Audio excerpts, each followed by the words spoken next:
আসসালামু আলাইকুম প্রিয় জব সিকার্স ভাই এবং বোনেরা, আশা করি আপনারা সবাই অনেক ভালো আছেন and you are watching to mania আপনাদেরকে স্বাগত।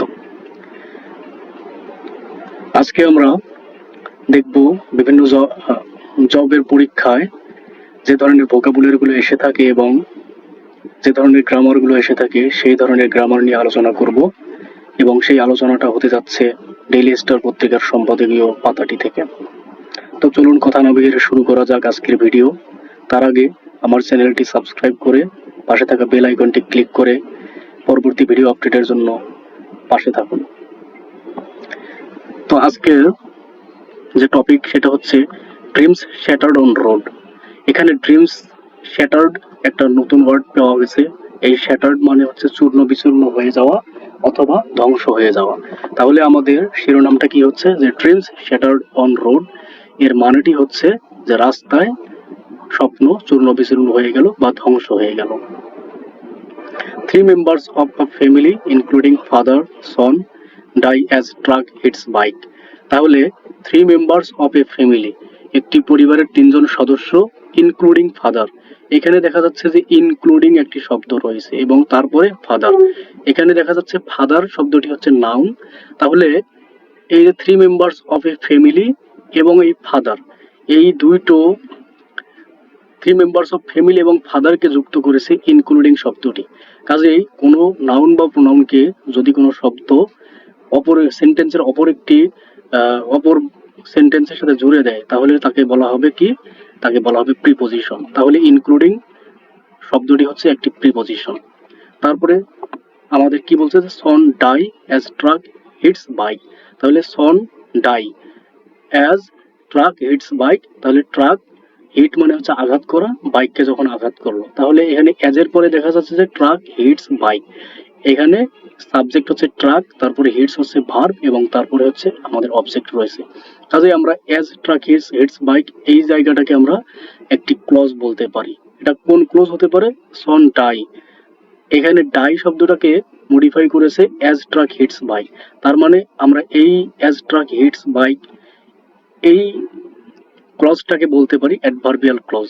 কারণ যে ক্লজগুলো বা যে ওয়ার্ড বা ক্লজগুলো কোনো ভার্বকে মডিফাই করে তাকে আমরা কি বলতে পারি? অ্যাডভার্বিয়াল ক্লজ বলতে পারি। এখন এখানে আমরা দেখতে পাচ্ছি যে আওয়ার করেসপন্ডেন্ট। তাহলে করেসপন্ডেন্ট একটি শব্দ। করেসপন্ডেন্ট মানে হচ্ছে সংবাদদাতা, যিনি সংবাদ দেন তিনি হচ্ছে করেসপন্ডেন্ট। চলুন আমরা একটু পড়ে দেখি। Malaysian expat Kasem Sheikh, 40, from Maksudpur of Gopalganj, wanted to make his elder son Mursalin Sheikh a Hafiz, a person who memorizes the Quran. তাহলে আমরা এই স্টেপটাতে একটা মাত্র সেন্টেন্স দেখতে পাচ্ছি, কিন্তু তার মাঝে অনেক আলোচনা রয়েছে। আমরা সেই আলোচনাগুলো একটু দেখি। মালয়েশিয়ান এক্সপ্যাট, এখানে একটি নতুন শব্দ দেখা যাচ্ছে এক্সপ্যাট। তাহলে এই যে এক্সপ্যাট শব্দটি, এক্সপ্যাট মানে কি? প্রবাসী। তাহলে মালয়েশিয়ান এক্সপ্যাট, তাহলে এখানে মালয়েশিয়ান শব্দটা কি হিসেবে ব্যবহৃত হয়েছে? যে এক্সপ্যাট একটি নাউন, তাহলে এই নাউনকে মডিফাই করেছে কে? মালয়েশিয়ান শব্দটি। তাহলে যে ওয়ার্ডগুলো কোনো নাউন বা প্রোনাউনকে মডিফাই করে তাকে আমরা বলতে পারি কি? অ্যাডজেক্টিভ। কাজেই মালয়েশিয়ান শব্দটি একটি অ্যাডজেক্টিভ। আর এক্সপ্যাট একটা নতুন শব্দ, তাহলে এই শব্দটার মানে আমরা কি জানলাম? প্রবাসী। এর কিছু সিনোনিমাস ওয়ার্ড রয়েছে, আমরা সেই ওয়ার্ডগুলো একটু দেখি। সিনোনিমাস ওয়ার্ডগুলো হচ্ছে এক্সপ্যাট্রিয়েট। তাহলে এক্সপ্যাট, আরো একটি শব্দ দেখতে পাচ্ছি এক্সপ্যাট্রিয়েট। তাহলে এক্সপ্যাট্রিয়েট মানে হচ্ছে প্রবাসী। এর আরো একটি সিনোনিমাস ওয়ার্ড আছে, সেটা হচ্ছে এমিগ্রেন্ট। EMIGRANT, এমিগ্রেন্ট। এমিগ্রেন্ট মানে হচ্ছে প্রবাসী। তাহলে মালয়েশিয়ান এক্সপ্যাট কাসেম শেখ 40, 40 হচ্ছে তার age, from Maksudpur of Gopalganj. তাহলে গোপালগঞ্জ জেলার মাকসুদপুর উপজেলার মালয়েশিয়ান প্রবাসী Kasem Sheikh wanted to make his elder son. তাহলে মেক হিজ ইল্ডার সন, এখানে wanted to make his elder son মানে হচ্ছে তার বড় ছেলেকে বানাতে চেয়েছেন মুরসালিন শেখ। তাহলে তার নাম হচ্ছে মুরসালিন শেখ এ হাফেজ।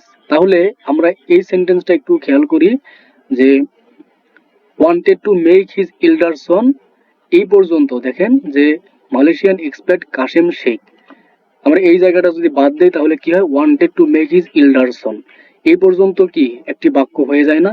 হ্যাঁ, আমরা দেখছি যে কাশেম শেখ একটি নাউন, মানে অর্থাৎ এখানে সাবজেক্ট হিসেবে ব্যবহৃত হয়েছে। তারপরে হচ্ছে মাকসুদপুর অফ গোপালগঞ্জ, এখানে ভার্বটা হচ্ছে ওয়ান্টেড, সেটি হচ্ছে পাস্ট ফর্মে আছে, two make his elder son. তাহলে টু মেক, আমরা যদি এটাকে ভার্ব হিসেবে বিবেচনা করি যে ওয়ান টু মেক, তারপরে আমাদের কি রয়েছে হিজ ইল্ডার সন, তাহলে এইখানে হিজ হচ্ছে পসেসিভ অ্যাডজেক্টিভ, ইল্ডার হচ্ছে অ্যাডজেক্টিভ, তারপরে হচ্ছে সন। তাহলে সন মানে হচ্ছে পুত্র, যেটি একটি নাউন। নাউনের আগে কি রয়েছে, যদি কোনো ওয়ার্ড থাকে তাহলে সেই ওয়ার্ডগুলো কি যদি নাউনকে মডিফাই করে তাহলে সেগুলো কি হয়ে যায়, অ্যাডজেক্টিভ হয়ে যায়। কাজেই ইল্ডার শব্দটি একটি অ্যাডজেক্টিভ এবং হিজ হচ্ছে পসেসিভ অ্যাডজেক্টিভ। তাহলে এখানে আমরা দুইটি অ্যাডজেক্টিভ দেখতে পাচ্ছি।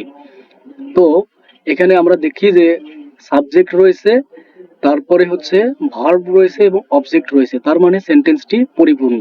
কিন্তু এখানে দেখা যাচ্ছে যে মে wanted to make his elder সনের পরে আরো কিছু শোনার আকাঙ্ক্ষা থেকে যাচ্ছে, শোনার আগ্রহ থেকে যাচ্ছে, তার মানে সেন্টেন্সটা পরিপূর্ণ এখন হয়নি। কাজেই আমাদের নতুন কোনো শব্দ ব্যবহার করতে হবে। যদি নতুন কোনো শব্দ ব্যবহার করি তাহলে সেন্টেন্সটি পরিপূর্ণতা পাবে। তাহলে এখানে আমরা আরেকটু পড়ে দেখি যে Kashem Sheikh wanted to make his elder son Mursalin Sheikh হাফেজ। তার মানে এখানে দেখা যাচ্ছে যে আরো একটি অতিরিক্ত নাউন নেওয়া হয়েছে এবং এই নাউনটি নেওয়ার কারণে আমাদের এই সেন্টেন্সটি পরিপূর্ণতা লাভ করেছে। কাজেই আমরা এখান থেকে একটা গ্রামার দেখতে পারি যে যে ভার্ব গুলো কোনো অতিরিক্ত শব্দের সাহায্য ছাড়া সেন্টেন্সের অর্থটাকে সম্পূর্ণ করতে পারে না বা পরিপূর্ণ করতে পারে না, সেই ওয়ার্ডগুলোকে বলা হবে ফ্যাক্টিটিভ ওয়ার্ড। আর হচ্ছে সেই নাউনগুলোকে কি বলা হবে, ফ্যাক্টিটিভ নাউন। আর যে ভার্বটি কোনো অতিরিক্ত শব্দ ছাড়া সেন্টেন্স গঠন করতে পারে না, পরিপূর্ণ অর্থ প্রকাশ করতে পারে না, সেই ভার্বগুলোকে বলা হবে ফ্যাক্টিটিভ ভার্ব। এখানে ওয়ান্টেড একটি ভার্ব আমরা দেখতে পাচ্ছি, এই ভার্বটি এখানে পরিপূর্ণ অর্থ প্রকাশ করতে পারেনি। এ হাফেজ একটি নাউন নিয়েছে অতিরিক্ত এবং এই নাউনটি নেওয়ার মাধ্যমে এই ওয়ান্টেড ভার্বটি সেন্টেন্সটাকে পরিপূর্ণতা দান করেছে। কাজেই এখানে ওয়ান্টেড ভার্বটি হচ্ছে একটি ফ্যাক্টিটিভ ভার্ব। তারপরে আবার এখানে বলছে যে মুরসালিন শেখ এ হাফেজ, এবং তারপরে একটি কমা দেওয়া রয়েছে, কমার পরে কি রয়েছে যে এ পারসন হু মেমোরাইজেস দ্য কুরআন। তার মানে যে এ হাফেজ একটি নাউন এবং এই নাউন সম্পর্কে অতিরিক্ত তথ্য প্রদান করেছে কোথায়, এ পারসন হু মেমোরাইজেস দ্য কুরআন, এই যে এই ফ্রেজটাতে। তাহলে কোনো একটি নাউনের পরে যখন কমা থাকবে এবং কমা থাকার পরে ওই নাউনটা সম্পর্কে যখন কোনো অতিরিক্ত তথ্য দেওয়া হবে, সেই অতিরিক্ত তথ্যগুলোকে কোনো একটি ওয়ার্ডও হতে পারে অথবা একটি ফ্রেজও হতে পারে অথবা একটি ক্লজও হতে পারে। তাহলে যদি একটি ওয়ার্ড থাকে সেটাকে কি বলা হবে, অ্যাপোজিটিভ। আবার হচ্ছে একটি ফ্রেজ, এখানে রয়েছে একটি ফ্রেজ যে এ পারসন, এখানে রয়েছে একটি ক্লজ যে এ পারসন হু মেমোরাইজেস দ্য কুরআন। তাহলে এ পারসন, তারপরে হচ্ছে হু মেমোরাইজেস দ্য কুরআন। তাহলে এই এই যে এ পারসন হু মেমোরাইজেস দ্য কুরআন, এটাকে আমরা কি বলতে পারি, অ্যাপোজিটিভ ক্লজ। আবার এখানে দেখা যাচ্ছে যে এ পারসন একটি নাউন এবং নাউনের পরে কি রয়েছে যে হু মেমোরাইজেস দ্য কুরআন। হু হচ্ছে রিলেটিভ প্রোনাউন, রিলেটিভ প্রোনাউনের পরে মেমোরাইজেস একটি ভার্ব রয়েছে যেটির মানে হচ্ছে মুখস্থ করা, দ্য কুরআন, কুরআন মুখস্থ করা। তার মানে এখানে এখানে একটি নাউন রয়েছে এবং এই নাউনটিকে হু মেমোরাইজেস দ্য কুরআন এই রিলেটিভ ক্লজটি কি করেছে, মডিফাই করেছে। কাজেই আমরা এটাকে কি বলতে পারি, আমরা এটাকে হু মেমোরাইজেস দ্য কোরআন এটাকে কি বলতে পারি, এটা একটা হচ্ছে রিলেটিভ ক্লজ এবং পাশাপাশি এটি হচ্ছে অ্যাডজেক্টিভ ক্লজ। কারণ কি, এ পারসন একটি নাউন এবং এই নাউনটিকে মডিফাই করার কারণে হু মেমোরাইজেস দ্য কোরআন এটি হচ্ছে একটি অ্যাডজেক্টিভ ক্লজ হয়ে গেছে। তারপরে আমরা আসি যে as there is no suitable madrasa. তাহলে এখানে একটি নতুন শব্দ পাইলাম আমরা, সুইটেবল। তাহলে সুইটেবল মানেটা কি আমরা একটু জানার চেষ্টা করি। সুইটেবল মানে হচ্ছে উপযোগী, যথোপযুক্ত। তাহলে এই সুইটেবলের কিছু সিনোনিমাস ওয়ার্ড আমরা জেনে নিই। সুইটেবলের কিছু সিনোনিমাস ওয়ার্ড হচ্ছে ওর্দি, মানে হচ্ছে যোগ্য বা হচ্ছে কি উপযোগী। তারপর হচ্ছে কম্প্যাটিবল, কম্পিটেন্ট, ফিট, কংগ্রুয়াস। কংগ্রুয়াস শব্দটি খুবই গুরুত্বপূর্ণ, বিভিন্ন চাকরির পরীক্ষায় এসে থাকে। কংগ্রুয়াস মানে হচ্ছে কি উপযোগী, বা দক্ষ বা আহ, এগুলোই যে উপযোগী বা দক্ষ। তারপরে হচ্ছে there is no suitable madrasa in his village. তাহলে as there is no suitable madrasa in his village he planned to have Mursalin admitted to one in Faridpur. এখানে as there is no suitable madrasa in village, এখানে দেখা যাচ্ছে যে এইটি হচ্ছে একটি ডিপেন্ডেন্ট ক্লজ। তারপরে হচ্ছে বলেছে কি যে হি plan two have Mursalin admitted to one in Faridpur.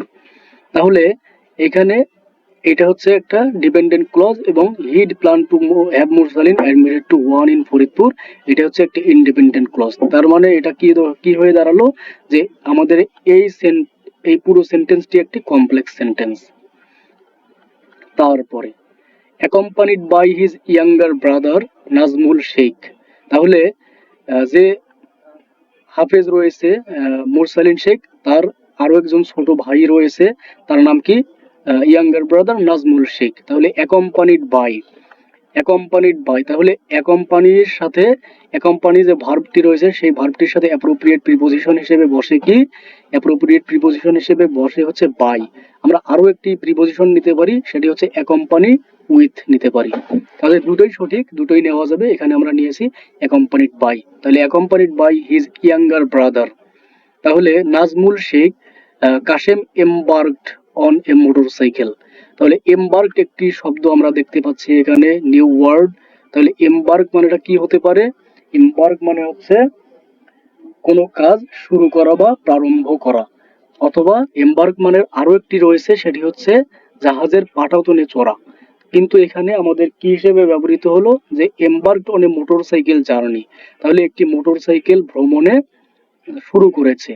তাহলে আমরা এইটা বলতে পারি যে Kashem Sheikh embarked on a motorcycle journey, একটি মোটরসাইকেল জার্নি শুরু করেছে বা একটি মোটরসাইকেল যাত্রা শুরু করেছে, আমরা এটা বলতে পারি। তারপরে আমরা বলতে পারি যে with his son towards Faridpur around 9:30 AM yesterday. তাহলে উইথ হিজ সান, তাহলে এইখানে দেখা যাচ্ছে যে একটি accompanied by his younger brother Nazmul Sheikh 35 Kashem embarked on a motorcycle journey. তারপরে হচ্ছে হিজ সন টুয়ার্ডস ফরিদপুর। তাহলে হিজ সন, এখানে হিজ সন থাকার মানে কি যে একটি নাউন, হিজ সন হচ্ছে নাউন। তাহলে নাউনকে এই যে সেন্টেন্সের এই অংশের সাথে জুড়িয়ে দিল কে, উইথ শব্দটি। তাহলে উইথ শব্দটি যেহেতু জুড়িয়ে দিয়েছে, কাজে যে শব্দগুলো কোনো নাউন বা প্রোনাউনকে সেন্টেন্সের অপর অংশের সাথে জড়িয়ে দেয় তাকে আমরা কি বলি, প্রিপোজিশন বলি। কাজেই এখানে উইথ হচ্ছে একটি প্রিপোজিশন। তারপরে Kashem embarked on a motorcycle journey with his son towards Faridpur. তাহলে টুয়ার্ডস এটাও একটা প্রিপোজিশন, ফরিদপুর একটা নাউন। তাহলে এই ফরিদপুর একটি নাউনের পরে যখন টুয়ার্ডস মানে নাউনের আগে যখন টুয়ার্ডস রয়েছে, এই টুয়ার্ডস শব্দটি আবার সেন্টেন্সের অপর অংশের সাথে ফরিদপুর নাউনটিকে জড়িয়ে দিয়েছে, কাজে এটিও একটি কি, প্রিপোজিশন। তারপরে অ্যারাউন্ড 9:30 AM ইয়েস্টারডে, এখানে ইয়েস্টারডে অ্যারাউন্ড 9:30 AM ইয়েস্টারডে, এটাকে আমরা কি বলতে পারি যে অ্যারাউন্ড একটা প্রিপোজিশন, 9:30 AM ইয়েস্টারডে একটা নাউন, কিন্তু এখানে টাইম সেন্স বোঝাচ্ছে জন্য মানে কোনো সময় জ্ঞান বোঝাচ্ছে জন্য আমরা এটাকে কি বলতে পারি, অ্যাডভার্ব অফ টাইম হিসেবে বিবেচনা করতে পারি।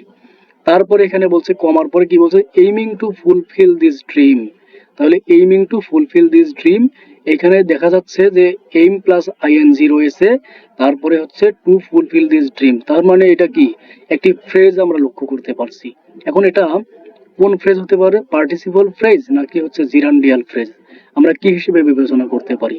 দেখেন যে এই যে পুরো যে সেন্টেন্সটি রয়েছে সেই সেন্টেন্সটিকে অপর একটি সেন্টেন্স মডিফাই করেছে। তাহলে aiming to fulfil this dream, এই সেন্টেন্সটি মডিফাই করেছে। কাজেই যে সেন্টেন্স বা যে ফ্রেজগুলো অপর কোনো একটি সেন্টেন্সকে মডিফাই করে আমরা সেগুলোকে কি বলি, পার্টিসিপল বা অ্যাডজেক্টিভ বলি। কাজেই aiming to fulfil this dream এটাকে আমরা কি বলতে পারি, পার্টিসিপল ফ্রেজ বলতে পারি। তারপরে বলছে যে but tragedy struck when a brick laden truck collided with their motorcycle near Hamirdi bus stand on Dhaka Borishal highway around 11 AM, said SI Abdullah Al Baki of Bhanga Highway Police Station. But tragedy মানে হচ্ছে দুঃখ কষ্ট বা যন্ত্রণা। Struck, struck যে একটা verb বোঝায়, এটি হচ্ছে একটি স্ট্রাইক ভার্বের পাস্ট ফর্ম। তাহলে স্ট্রাইক মানে হচ্ছে আঘাত করা, তাহলে আমরা এটাকে আঘাত করা বলতে পারি, এবং এটারই হচ্ছে পাস্ট ফর্মটা হচ্ছে স্ট্রাক। তাহলে struck when a brick laden truck. তাহলে এখানে ব্রিক লেডেন শব্দটা আমরা একটু লক্ষ্য করি, যে ব্রিক লেডেন মানে কি? ব্রিক লেডেন মানে হচ্ছে ইটবাহী জাহাজ বা ইটের ভার বহনকারী জাহাজ, মানে ইটের ভার বহনকারী ট্রাক। তাহলে লেইডেন, লেইডেন মানে হচ্ছে ভার বহন করা, ভারবাহী। তাহলে এইটার আরো একটা সিনোনিমাস ওয়ার্ড রয়েছে, সেই সিনোনিমাস ওয়ার্ড হচ্ছে এনকামব্রেন্স, মানে হচ্ছে বোঝা। তাহলে ব্রিক এনকামবার্ড আমরা বলতে পারতাম। তাহলে ব্রিক লেইডেন মানে যেটা, ব্রিক এনকামবার্ড মানেও সেটাই, যে ব্রিক এনকামবার্ড মানে হচ্ছে আহ, ইট বহনকারী বা ইটের ভার বহনকারী ট্রাক। আরো একটি শব্দ দেখা যাচ্ছে যে কলিডেড। তাহলে কলিডেড মানে হচ্ছে সংঘর্ষ হওয়া বা ধাক্কা খাওয়া। তাহলে কলিডেড মানে হচ্ছে সংঘর্ষ খাওয়া বা ধাক্কা খাওয়া। With their motorcycle near Harmidi bus stand on Dhaka Barishal highway around 11 AM। তারপর হচ্ছে সেইড SI আব্দুল্লাহ আল বাকি অফ ভাঙ্গা হাইওয়ে পুলিশ স্টেশন। এইখানে দেখা যাচ্ছে যে সেইড SI আব্দুল্লাহ আল বাকি একটি নাউন রয়েছে, এটা হচ্ছে প্রপার নাউন, এবং তারপরে কি রয়েছে যে অফ ভাঙ্গা হাইওয়ে পুলিশ স্টেশন। তাহলে এই যে অফ ভাঙ্গা হাইওয়ে পুলিশ স্টেশন, এটাকে আমরা কি বলতে পারি?